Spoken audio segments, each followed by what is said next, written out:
Now joins us for more on energy and youth participation in politics.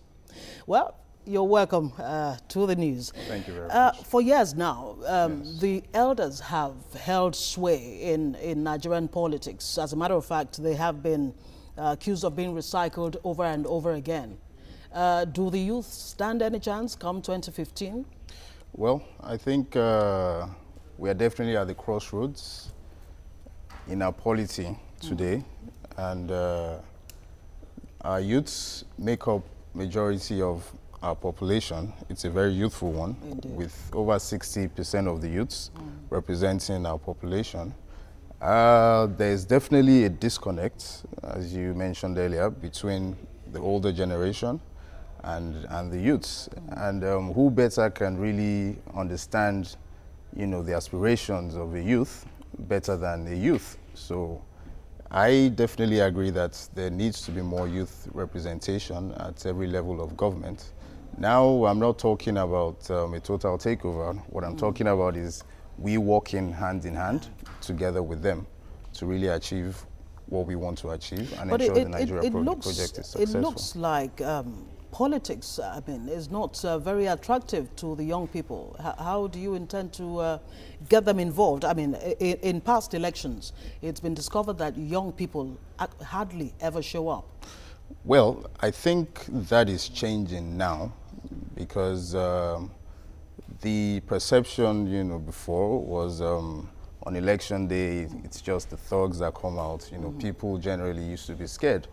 But now with social media and, a lot of, there's more checks and balances even on the day. Hence, even these thugs would not necessarily be able to do what they would have been able to do before as opposed to now.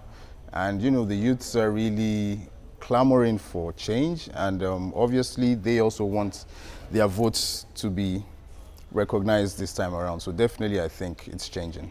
You touched on thuggery there, Yes. and it just brings me to my next question. What exactly should be done to discourage young people from allowing themselves to be used as political thugs? Because at the end of the day, they are the ones who stand to lose anyway. Well, I think one of the problems is the youths most times feel marginalized from the process generally.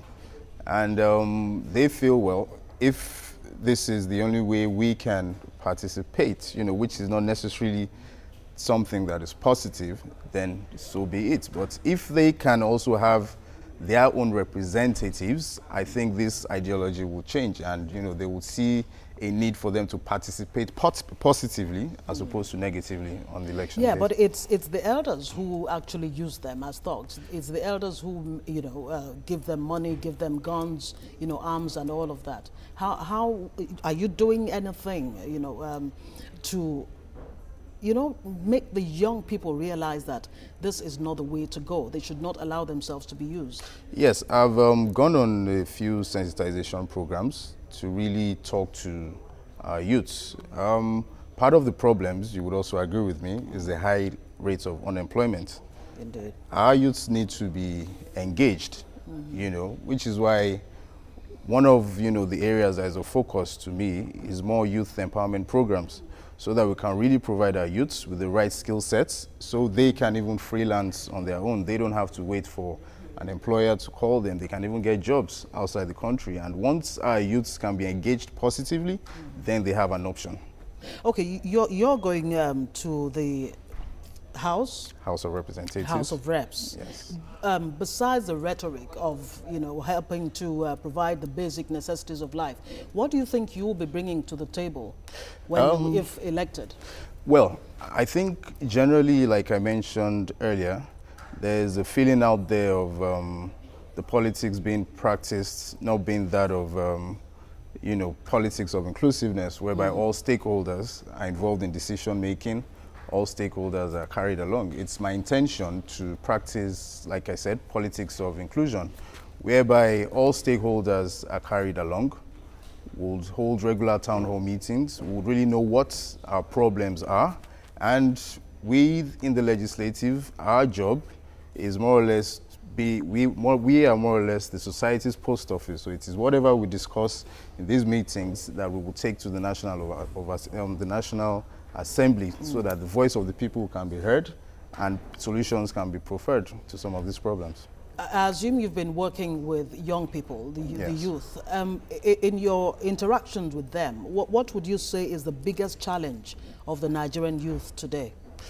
The biggest challenge of the Nigerian youth, I would say, is the high level of unemployment, because most of them feel disenfranchised. You know, they feel they've been marginalized. You know, jobs aren't out there for them.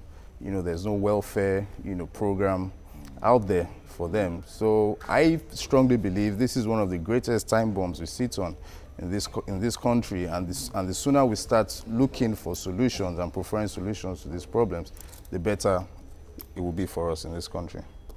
Well, I must say thank you very much, Mr. Segun Akinyelure, for coming on the evening news. You are going for the House of Reps, and I wish you all the best. Thank you very much. Okay.